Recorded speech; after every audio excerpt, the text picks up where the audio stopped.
शेवटी India alliance पातळीवर सोनियाजी आणि खरगेजींनी शेवटच्या एक दिवस शिल्लक असताना संध्याकाळी 4 वाजता जो निर्णय घेतला त्या निर्णयानंतर ती परिस्थिती तशीच राहिली।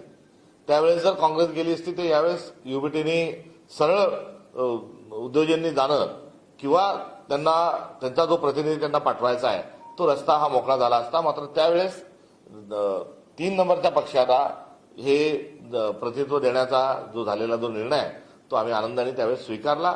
आता उद्या होऊ घातलेल्या निवडणुकीच्या अनुषंगानं एक जागा आम्ही लढवणार आहोत। 2 वर्षानंतर पुन्हा एक राज्यसभा आहे, पुन्हा विधान परिषद आहे, त्यानंतरच्या पुन्हा सगळ्या जागा आहेत।